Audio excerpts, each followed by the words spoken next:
Remember the Alamo. The first Europeans in the American Southwest were Spanish explorers and conquerors. They were followed by religious orders that set up missions to Christianize the Indians. One of these missions was San Antonio de Valero. It was founded in 1718 in what is now San Antonio, Texas. Later, the mission structure became known as the Alamo. In 1821, Moses Austin had persuaded the Spanish authorities to give him a charter to settle 200,000 acres in Texas. The elder Austin died shortly after this. 5 weeks later, his son Stephen Austin traveled to San Antonio to have this charter confirmed by the Spanish governor. In 1822, Austin led 150 settlers into Texas. When Austin learned afterwards that Mexico was now independent of Spain, he journeyed to Mexico City to have his charter reconfirmed. The Mexicans appointed Austin regional administrator for his colony.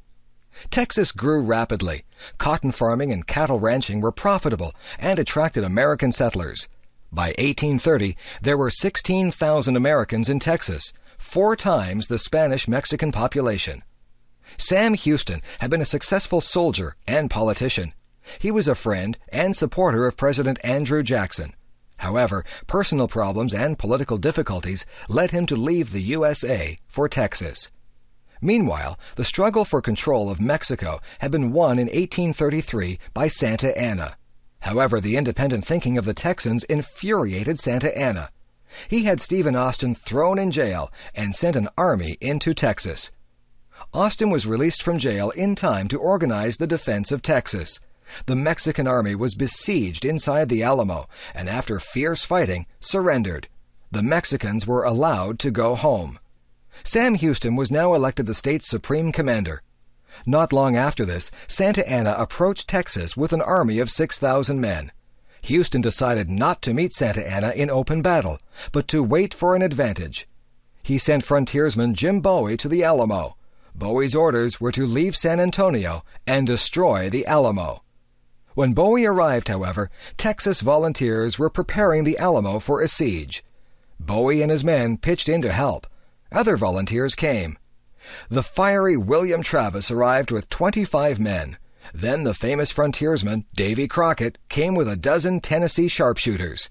When Santa Anna attacked, there were 183 Americans inside the fort. Santa Anna brought up cannon to bombard the Alamo. As the walls began to crumble, 4,000 Mexicans attacked from all 4 sides. The Mexicans overcame all resistance because of their large numbers, but they suffered very heavy losses. All the American defenders were killed. While the battle was raging, the Texans back at the colony declared their independence from Mexico. Sam Houston now gathered men to fight the Mexican army. At first, he retreated while waiting for a suitable opportunity. When Santa Anna's rapid advance left the bulk of the Mexican army behind, Houston prepared to fight. Santa Anna's advance troops moved into swampy land by the San Jacinto River. Houston's men attacked while the Mexicans were having their midday siesta. Their battle cry was, "Remember the Alamo!" The battle was soon over. Many Mexicans were killed, but only a couple of Texans were killed. Santa Anna was a prisoner. Santa Anna readily agreed now to recognize Texas as an independent republic. 90 years later, in 1845, Texas became the 28th state of the USA.